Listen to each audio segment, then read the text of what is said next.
ओम शम शनिश्चराय नमः।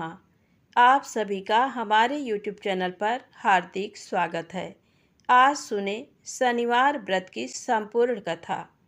यदि आपको कथा अच्छी लगे तो प्लीज़ लाइक अवश्य करें, चैनल को सब्सक्राइब करें, ज़्यादा से ज़्यादा शेयर करें। प्रेम से बोलें शनिदेव महाराज की जय हो। शनि ग्रह की क्रूर दृष्टि से छुटकारा पाने और शांति के लिए ये व्रत रखा जाता है। शनि के मित्र राहु और केतु भी दुष्ट ग्रह हैं। इनकी शांति के लिए शनि का व्रत रखा जाता है। शनिवार के दिन दातुन करके सुगंधित तेल से स्नान करें, पवित्र हो शमी वृक्ष के नीचे बैठकर पूजा करें। शमी वृक्ष नहीं हो तो अश्वत्थ वृक्ष के नीचे पूजा करें। पीपल को 7 सूतों से लपेटें, 7 प्रदक्षिणा करें और कथा को सुनें। ऐसे ही 33 शनिवार रहकर अंत में उद्यापन करना चाहिए। आइए सुनते हैं शनिदेव महाराज की कहानी। किसी एक नगर में एक ब्राह्मण रहते थे। उनके 3 बहुएं थीं। एक बार शनिवार को वह अपनी छोटी बहू को घर छोड़कर खेतों में काम करने सबको लेकर चला गया। वह छोटी को जाने के पहले भोजन बनाने और पूजा की तैयारी का उपदेश देकर चला गया। वह बड़ी दानी स्वभाव की थी। सबके चले जाने पर कोढ़ी का रूप रखकर शनि भगवान आए। उन्होंने तेल उबटन लगाने के लिए कहा, फिर नहाने के लिए गर्म पानी मांगा और फिर पेट भर खाना मांगा। उस दानी स्वभाव की बहू ने उनके कहे मुताबिक सब कुछ कर दिया। उन्होंने खूब डटकर भोजन किया और पत्तल को मोड़कर छप्पर में खोस गए। शाम को परिवार के सभी लोग आए। सभी चीज़ें तैयार थीं, केवल खाना कम था। पूछने पर पता लगा कि बहू ने एक भिखारी को खिलाया था। ब्राह्मण ने उससे असंतुष्ट होकर दूसरे शनिवार को बड़ी बहू को घर में रखा और सब लोग खेतों में काम करने चले गए। उसी भांति शनि भगवान आए और वही सब मांगा, पर बड़ी बहू ने कह दिया, हमारे यहाँ कुछ नहीं है। शनि देवता ने कह दिया तो ऐसा ही हो, और चले गए। वापस आने पर ब्राह्मण ने देखा कि कुछ भी तैयार नहीं था और भोजन गायब हो गया था। अगले शनिवार को मझली बहू को घर पर रखा और उसने भी बड़ी की तरह ही किया। शनि देवता ने उसे भी वैसा ही शाप दिया और चले गए। चौथे शनिवार को फिर छोटी बहू को रखा गया। उसने पहले की ही भांति शनि देवता के आने पर किया। शनि देवता अपनी जूठी पत्तल छप्पर में फिर खोसकर चले गए। घर वापस आने पर सबने देखा कि घर अच्छी अच्छी चीज़ों से जगरमगर हो रहा है। रसोई में नाना प्रकार के व्यंजन, मिठाई, पकवान बने हुए रखे हैं। सबको बड़ा आश्चर्य हुआ कि निर्धनता में भी ये सब कैसे बन गया। बहू ने बतलाया, कोढ़ी आया था, उसकी कुछ सेवा कर दी थी और भोजन करा दिया था। ब्राह्मण समझ गया कि शनि देवता आए थे, उन्हीं की कृपा से ये सब हुआ। उसने अपना घर देखना शुरू किया तो छप्पर में खोसे हुए पत्ते मिले, जिनमें हीरा जवाहरात भरे थे। बहू ने बतलाया, ये तो भिखारी की जूठन है। शनि भगवान की कृपा से उनके घर में धन संपत्ति भर गई। हे शनि देवता, जैसे छोटी बहू पर कृपा की वैसे सब पर करना।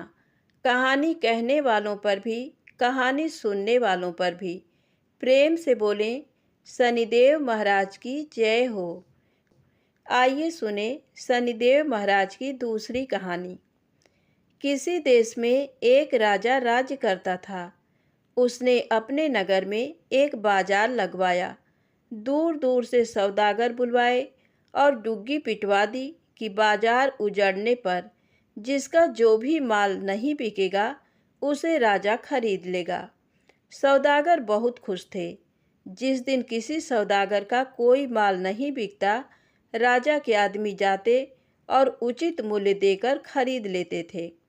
एक दिन एक मतिभ्रम लोहार एक लोहे की शनि देव की मूर्ति बनाकर बाजार में बेचने के लिए ले आया।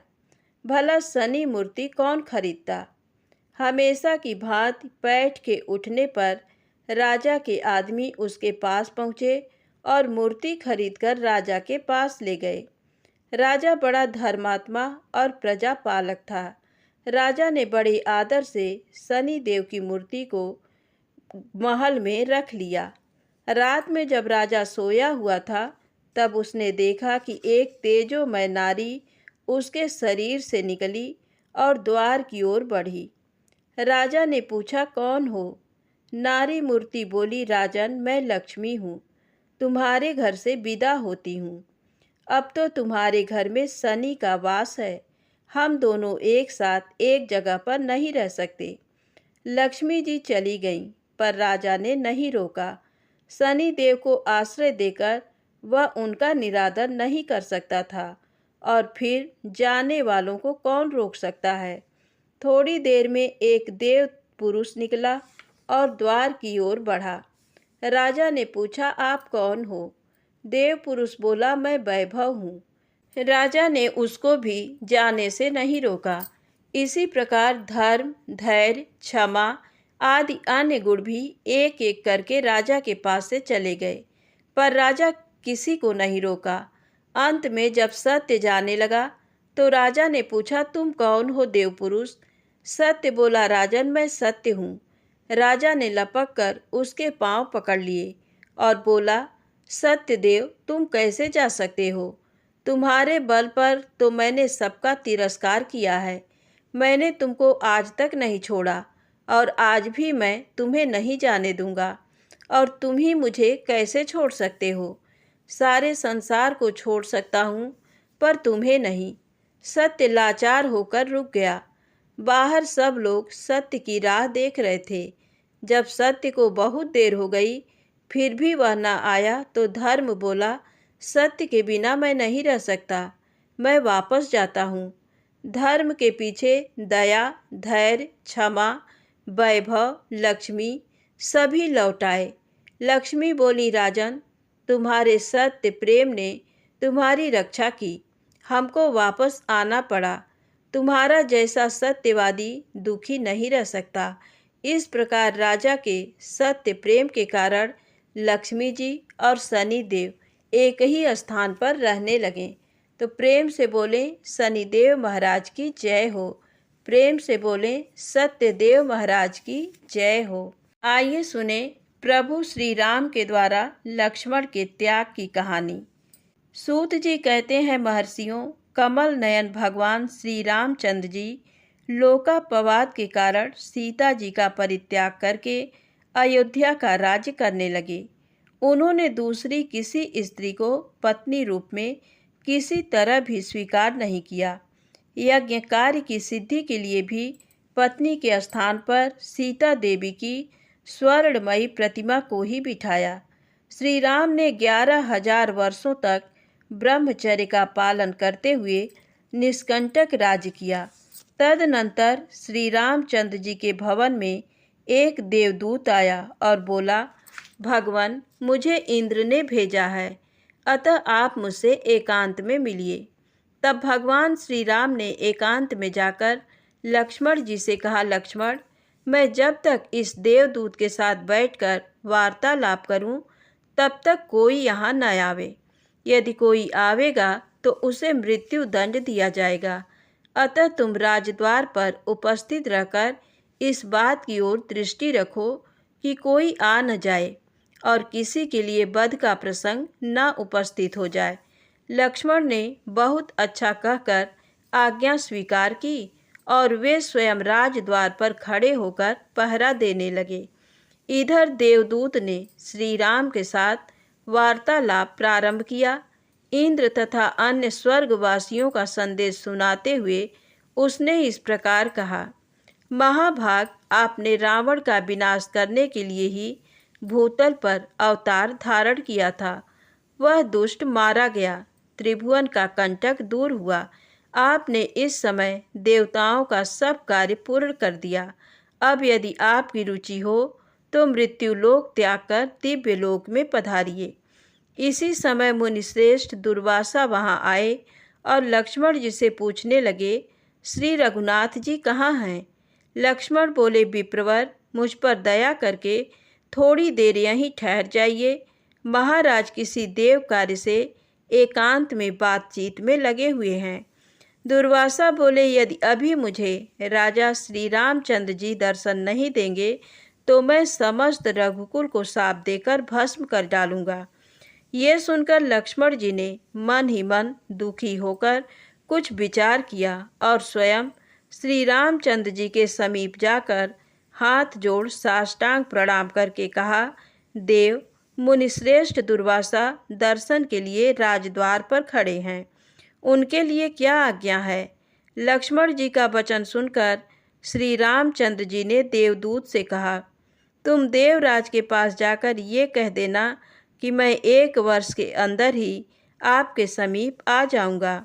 दूत से ऐसा कहकर भगवान ने लक्ष्मण से कहा, वत्स, दुर्वासा मुनि को शीघ्र भीतर ले आओ। तत्पश्चात मुनि के आते ही श्री राम ने मुनि को अर्घ्य दे प्रणाम किया और हर्ष युक्त वाणी में कहा, मुनि श्रेष्ठ, आपका स्वागत है। मैं धन्य और अनुगृहीत हूँ जो कि आप मेरे घर पधारे हैं।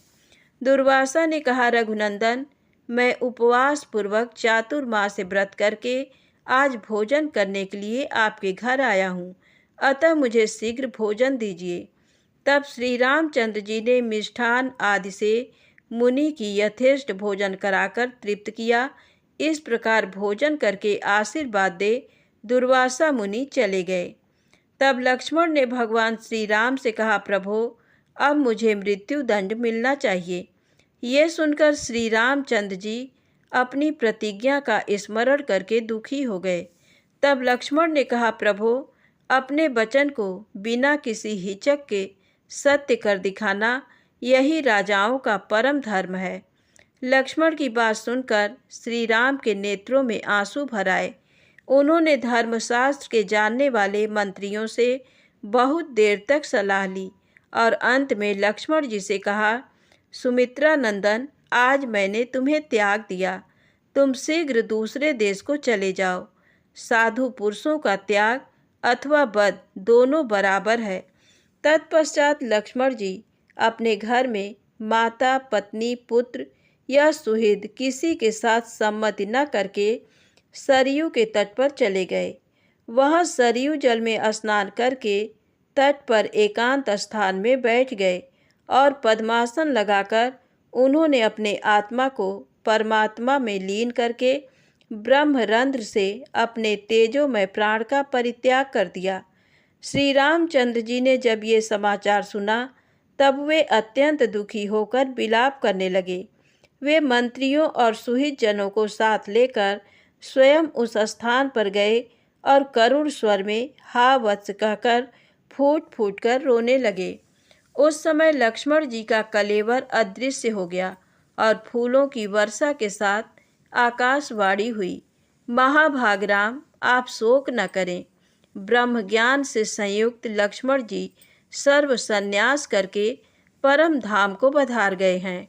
आकाशवाणी की ये बात सुनकर मंत्रियों ने कहा, महाराज, ये लक्ष्मण परम सिद्धि को प्राप्त हुए हैं, अतः अब अपने घर को लौटिए। राज्यकार्य की चिंता कीजिए और श्रेष्ठ ब्राह्मणों से पूछकर अपने स्नेह के अनुरूप उनका पारलौकिक कृत्य, श्राद्ध, पिंडदान आदि कीजिए। श्री रामचंद्र जी बोले, मैं लक्ष्मण के बिना अब घर को नहीं लौटूंगा। यदि आप लोगों की रुचि हो तो मेरे प्रिय पुत्र कुश को राज सिंहासन पर बिठाइए। ऐसा कहकर श्री रघुनाथ जी ने परम धाम पधारने का विचार किया। प्रेम से बोले, प्रभु श्री राम की जय हो। आइए, शनि दोष से मुक्ति के लिए, आर्थिक तंगी दूर करने के लिए, शनि देव का आशीर्वाद पाने के लिए आज सुने शनि चालीसा का पाठ।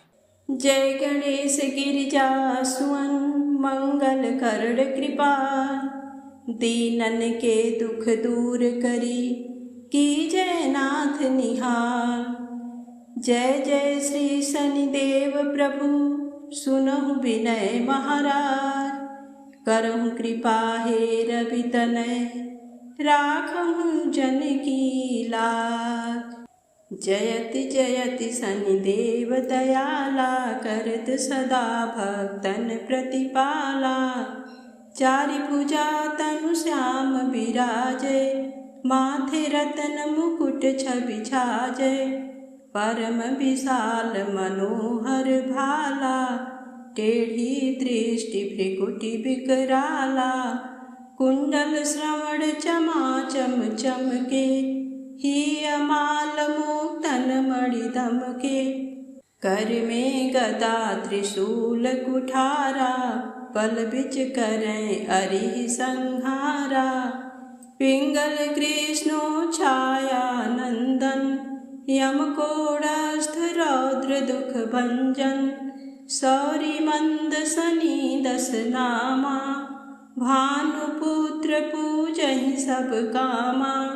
जा पर प्रभु प्रसन्न होय जाहि, रंकहु राव करें छड़ माहि। पर्वत हूँ तृण होई निहारत, तृणहूँ को पर्वत करि डारत। राज मिलत बन राम ही दीन्यो, कैकेयी की मति हरि लीन्यो। बनहूँ में मृग कपट दिखाई, मातु जानकी गई चुराई।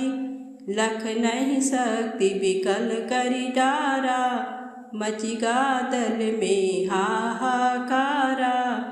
रावण की गति मति बौराई, रामचंद्र सो बैर बढ़ाई। दियो कीट करि कंचन लंका, बजि बजरंग वीर की डंका।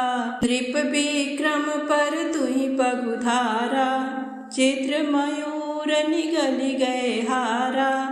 हार नौ लखा लाग्यो चोरी, हाथ पैर डरवायो तोरी। भारी दशा निकृष्ट दिखायो, तेली घर को लू चलवायो। विनय राग दीपक महकीन्यो, तब प्रसन्न प्रभु भय सुख दीन्यो। हरिश्चंद्र नृप नारी बिकानी, आपहु भरे डोम घर पानी। तैसे नल पर दशा सिरानी, भूंजी मीन कूद गई पानी। श्री शंकर ही गयो जब जाई, पार्वती को सती कराई। तनिक बिलोकत ही करि रीसा, नभ उड़ि गयो गौरी सुत सीसा।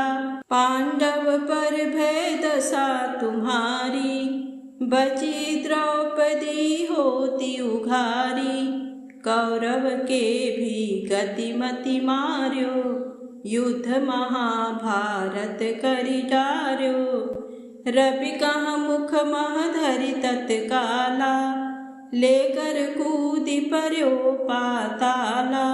शेष देव लखि बिनती लाई, रवि को मुख ते दियो छुड़ाई।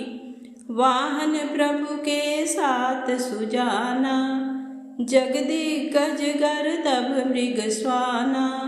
जम्बुक सिंह आदि नखधारी, सोफल ज्योतिष कहत पुकारी।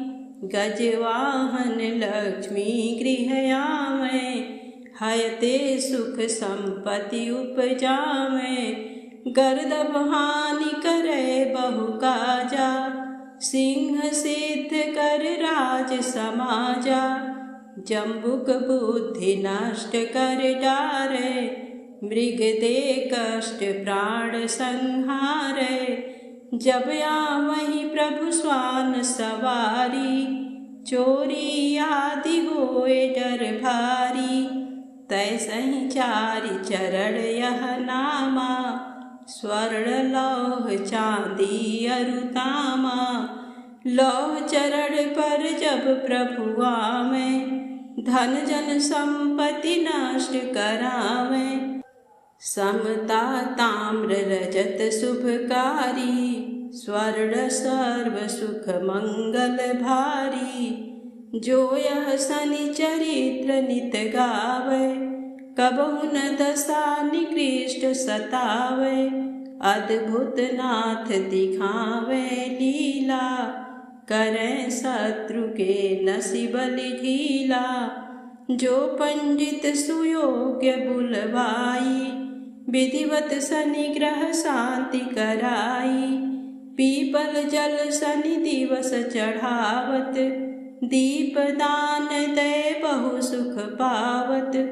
पाठ शनिश्चर देव को, की हूँ भक्त तैयार।